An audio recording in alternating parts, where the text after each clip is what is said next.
Bullying is unwanted aggressive behavior that involves real or perceived power imbalance, and unfortunately, this is something that many experience every single day.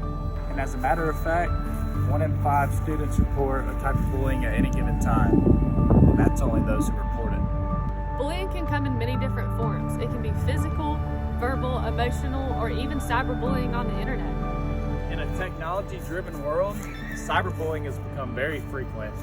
Number 1, it's easy to hide behind a screen. Number 2, 90% of people are on social media.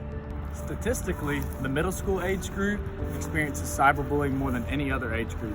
If this is happening to you, don't be afraid to tell somebody. Definitely block that person and report it to whatever social media platform you're using.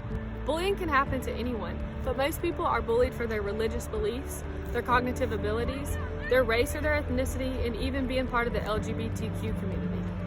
Now to highlight students with disabilities, students with autism, speech-language disorders, learning disabilities, and emotional behavior disorders are at the highest risk for being bullied.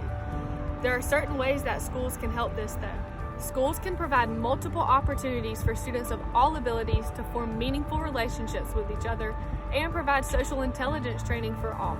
This can help students realize that everybody has a purpose. An unfortunate consequence of bullying can be suicide or suicidal thoughts. As a matter of fact, in 2019, suicide was the 10th leading cause of death of all people. And unfortunately, from the ages of 10 to 24, it was the second. Here are some more in-depth stats below.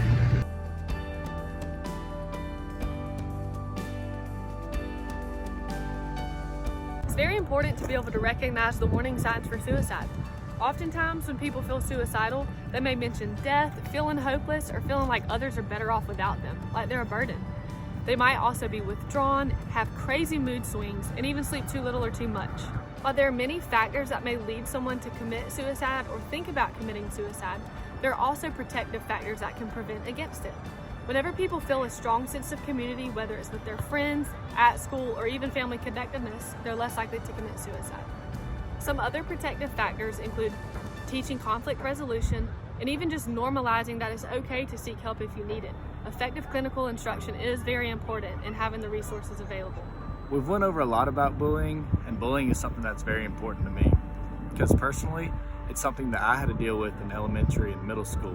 Some of the protective factors that I used was being blessed enough to be in a good school environment and using a community of athletics to get me through all the hard times that are caused by bullying.